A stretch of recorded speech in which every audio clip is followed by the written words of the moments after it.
सभी साथियों को नमस्कार। एक बार फिर से आप सभी का स्वागत है। तो ऊर्जा के बारे में देखेंगे, यानी ऊर्जा से जितने प्रकार के जो पहले क्वेश्चन पूछे गए हैं उन क्वेश्चनों को साथियों इस क्लास में हम क्या करेंगे, सोल्व करेंगे। तो आज के इस क्लास का हमारा पहला क्वेश्चन है कि 5 मीटर प्रति सेकंड के एक समान वेग से गतिमान 10 किलो द्रव्यमान वाले पिंड की जो गतिज ऊर्जा है वो हमें क्या करना है, इसमें साथियों ज्ञात करना है।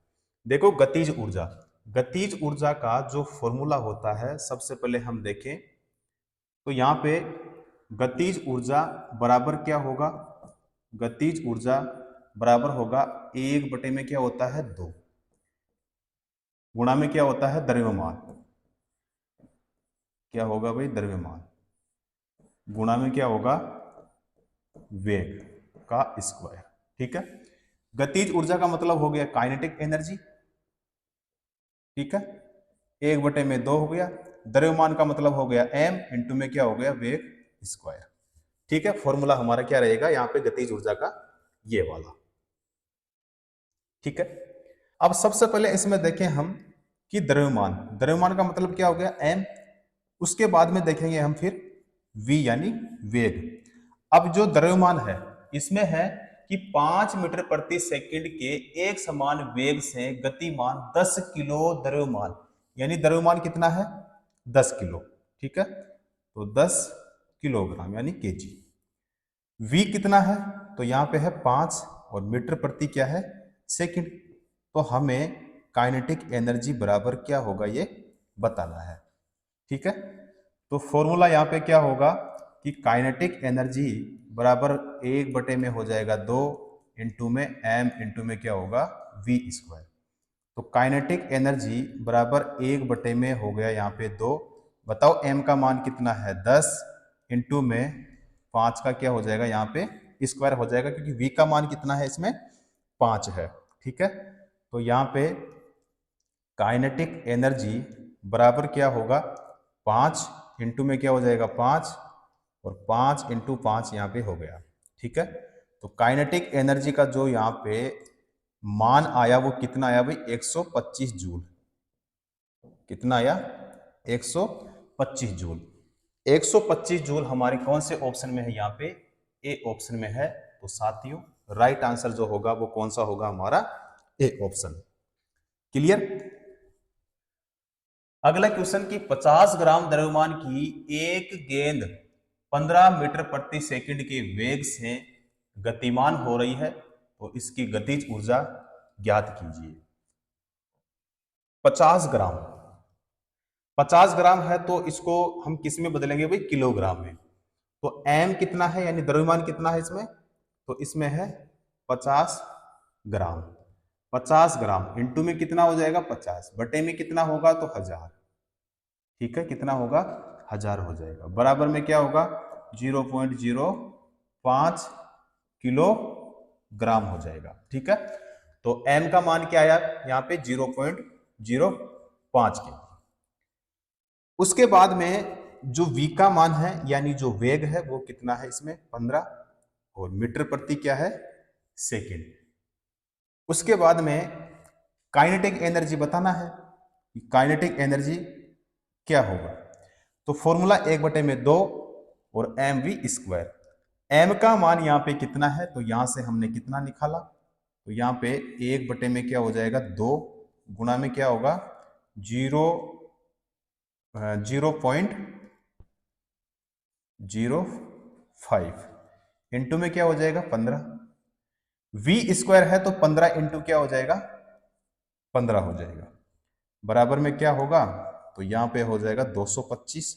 225 में क्या हो जाएगा यहाँ पे 0.05 बटे में कितना, तो बटे में यहाँ पे हो जाएगा 2, तो बराबर में हो जाएगा यहाँ पे 5.6। 5.6 उसके बाद में फिर 2, 1 मिनट में देखो यहाँ पे है 7 पॉइंट, ये नहीं होगा यहाँ पे 5.6, ये वाला होगा भाई इसमें। ठीक है, क्योंकि इसमें 3.7 है, इसमें 1.8 है, तो ये भी नहीं होगा और ये भी नहीं होगा। करके देख लो 5 पॉइंट कितना है 6 फिर 2 फिर कितना होगा 5 हो जाएगा। ठीक है, हमारा कौन सा होगा राइट आंसर इसमें, हमारा हो जाएगा सी ऑप्शन। ठीक है, चलो जी नेक्स्ट क्वेश्चन, धरातल से 8 मीटर की ऊंचाई पर 5 किलोग्राम द्रव्यमान वाली वस्तु की जो ऊर्जा है वो ज्ञात करो। और यहाँ पे है जी का मान जो दिया इसमें, यानी गुरुत्वीय त्वरण, ठीक है, 9.8 मीटर प्रति सेकंड स्क्वायर दिया इसमें जी का मान। जी का मतलब हो गया गुरुत्वीय त्वरण हो गया। सबसे पहले इसमें हम देखें कि बताओ इसमें जो m का मान है यानी द्रव्यमान वो कितना है, तो 5 kg है, ठीक है। उसके बाद में हम यहां पे है 8 मीटर की ऊंचाई, क्या दिया है 8 मीटर की ऊंचाई, तो ऊंचाई यानी h कितना है यहां पे 8 मीटर है। गुरुत्वीय त्वरण का मान कितना दिया है, यानी जी का मान कितना दिया है 9.8 दिया है, और मीटर प्रति क्या है यहाँ पे सेकंड स्क्वायर। तो हमें यहाँ पे ज्ञात क्या करना है कि वस्तु जो है वस्तु की ऊर्जा ज्ञात कीजिए। तो यहाँ पे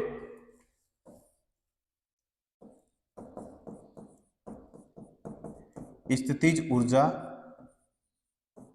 यानी पोटेंशियल एनर्जी बराबर क्या होता है m इंटू में g इंटू में क्या होता है h होता है।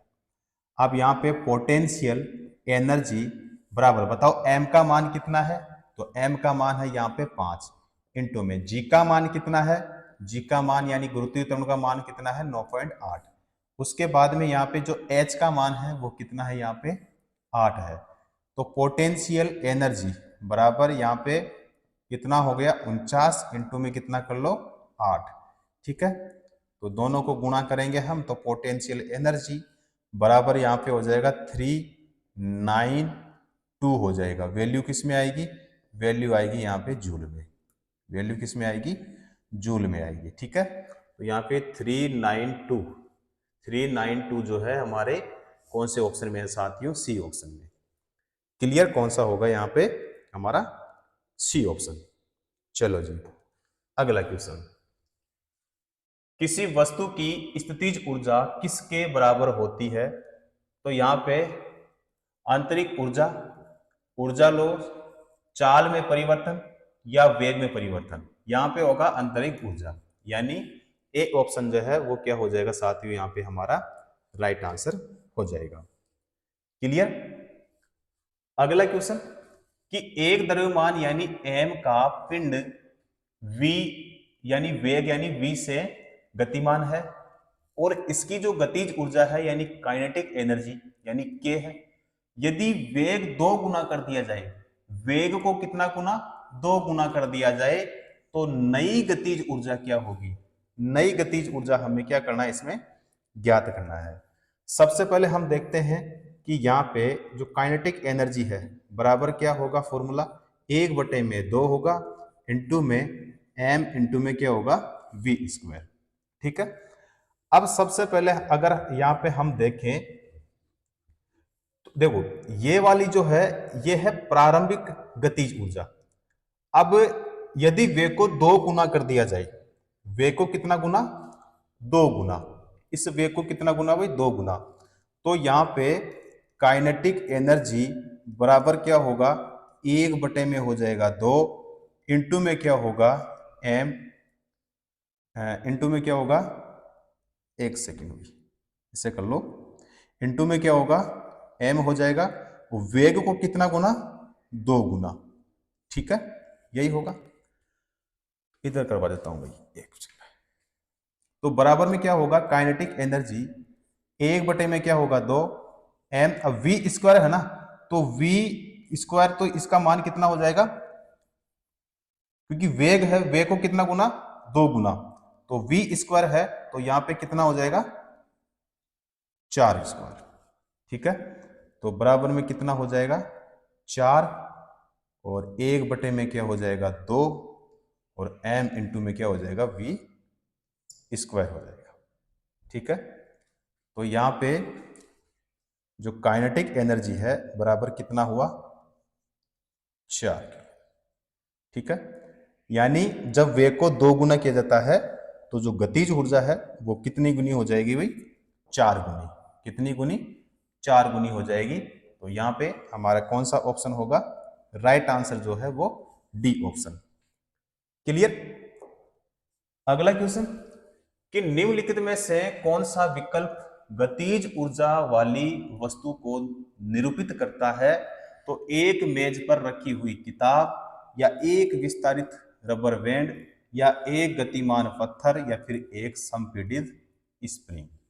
यानी गतिज ऊर्जा वाली वस्तु को निरूपित करता है, यानी वो कौन सा उदाहरण है जो गतिज ऊर्जा को यहाँ पे क्या करता है भाई? इसका सही उदाहरण होगा। तो इसमें एक मेज पर रखी हुई किताब, तो देखो ये नहीं होगा क्योंकि गतिज ऊर्जा है। एक विस्तारित रबर बैंड, तो ये भी नहीं होगा। सी ऑप्शन है एक गतिमान पत्थर, ये गतिज ऊर्जा का उदाहरण है भाई, सही है। एक संपीड़ित स्प्रिंग, ये भी नहीं होगा। राइट आंसर हमारा कौन सा होगा? C option. क्लियर? अगला क्वेश्चन, द्रव्यमान यानी m वाली वस्तु को h ऊंचाई से मुक्त रूप से गिराया जाता है, तो वस्तु के गिरने के साथ उसकी जो ऊर्जा में क्या परिवर्तन होगा? ऊर्जा में क्या परिवर्तन होगा? यहाँ पे है स्थितिज ऊर्जा और गतिज ऊर्जा दोनों में वृद्धि होगी, या गतिज ऊर्जा और स्थितिज ऊर्जा में कोई परिवर्तन नहीं होगा, या स्थितिज ऊर्जा में वृद्धि होगी जबकि गतिज ऊर्जा में कमी होगी, या फिर स्थितिज ऊर्जा में कमी होगी जबकि गतिज ऊर्जा में वृद्धि होगी। तो यहाँ पे जो स्थितिज ऊर्जा है उसमें क्या होगी? कमी, और जो गतिज ऊर्जा है उसमें क्या होगी? वृद्धि होगी। तो इसीलिए यहाँ पे हमारा कौन सा हो जाएगा? D option. क्लियर? अगला क्वेश्चन कि जब 10 केजी द्रव्यमान वाली किसी वस्तु को धरातल से 5 मीटर की ऊंचाई तक उठाया जाता है, तो इस वस्तु में निहित ऊर्जा की गणना कीजिए। और जी का मान यानी गुरुत्वीय त्वरण का मान कितना दिया है? 9.8, और मीटर प्रति क्या दिया है? Second square. तो यहाँ पे निहित ऊर्जा यानी यहाँ पे हो जाएगा U, उसके बाद में M इंटू में क्या हो जाएगा? G इंटू में क्या होगा? यहाँ पे H। चलो जी, अब यहाँ पे जो M का मान है वो कितना दिया है इसमें? 10। उसके बाद में इंटू में H कितना है? तो यहाँ पे है 5 मीटर की ऊंचाई, तो 5 इंटू में कितना G का मान दिया है? 9.8 दिया है। तो यहाँ पे इसको क्या करेंगे? गुणा, तो यहाँ पे हो जाएगा 490। वैल्यू किस में आएगी? तो वैल्यू आएगी यहाँ पे जूल में। ठीक है, 490, यानी हमारा कौन सा होगा? Right answer B option. Question है कि 15 किलोग्राम द्रव्यमान वाली बिल्ली के कितने तेज दौड़ना चाहिए जिससे कि उसकी गतिज ऊर्जा 120 जूल हो जाए? देखो इसमें जो गतिज ऊर्जा है यानी जो काइनेटिक एनर्जी वो 120 जूल है। द्रव्यमान की बात करें तो इसमें कितना है भाई? 15 केजी। और v हमें क्या करना है? इसमें ज्ञात करना है। देखो काइनेटिक एनर्जी बराबर फॉर्मूला होता है 1 अपॉन क्या हो जाएगा? 2 इंटू में m इंटू में क्या हो जाएगा? v स्क्वायर हो जाएगा। अब यहां से ज्ञात क्या करना है अपने को? v ज्ञात करना है। तो v स्क्वायर बराबर क्या होगा? 2k। ठीक है, बटे में क्या हो जाएगा? m बराबर क्या होगा? 2 इंटू में 120 और बटे में कितना हो जाएगा? 15 यानी 15। तो v स्क्वायर का मान जो होगा वो कितना होगा? 16। तो यानी v स्क्वायर का मान कितना है? 16। तो v बराबर जो होगा वो कितना होगा? 4। कितना होगा? 4। और मीटर प्रति क्या हो जाएगा? सेकंड हो जाएगा। 4 मीटर प्रति सेकंड जो है यहाँ पे हमारे डी ऑप्शन में है। तो राइट आंसर हमारा कौन सा होगा? D option. चलो जी, अगला क्वेश्चन, स्थितिज ऊर्जा की निम्नलिखित में से किस श्रेणी में आती है? प्रकाश ऊर्जा, या रासायनिक ऊर्जा, यांत्रिक ऊर्जा, या फिर यहाँ पे उष्मीय ऊर्जा? यांत्रिक ऊर्जा होगा भाई। क्या होगा? यांत्रिक ऊर्जा, यानी हमारा बी ऑप्शन जो है वो क्या होगा? Right answer. क्लियर। अगला क्वेश्चन कि एक गेंद को एक टावर के शीर्ष से गिराया जाता है, गेंद की गति के मध्य बिंदु पर गेंद में निहित ऊर्जा कौन सी होगी। निहित ऊर्जा जो है वो कौन सी होगी, स्थितिज ऊर्जा और गतिज ऊर्जा दोनों, जो कि बिल्कुल सही होगा। ध्वनि नहीं होगा, गतिज ऊर्जा नहीं होगा और स्थितिज ऊर्जा नहीं होगा, क्योंकि यहाँ पे ए ऑप्शन में क्या दिया है, स्थितिज और गतिज ऊर्जा दोनों। इसीलिए राइट आंसर हमारा कौन सा होगा, ए ऑप्शन। चलो जी अगला क्वेश्चन, यदि 0.1 kg द्रव्यमान वाली कोई वस्तु 2 मीटर प्रति सेकंड के एक समान वेग से गति करती है, तो इसकी जो गतिज ऊर्जा है वो क्या होगी। देखो m का मान तो कितना दिया है इसमें, 0.1 kg।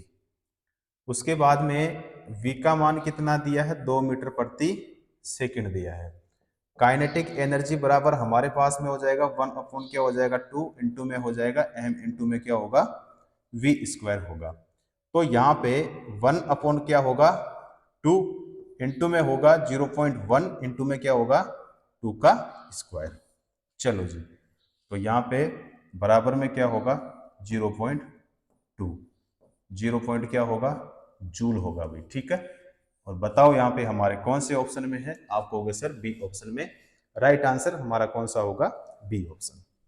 चलो जी अगला क्वेश्चन, निम्नलिखित विकल्पों में से गलत कथन का यहाँ पे चयन करना है। तो ए ऑप्शन जो है वो है हमारे पास में कि गतिज ऊर्जा वह ऊर्जा है जो किसी वस्तु में उसकी स्थिति के कारण मौजूद होती है, जो कि बिल्कुल यहाँ पे सही होगा।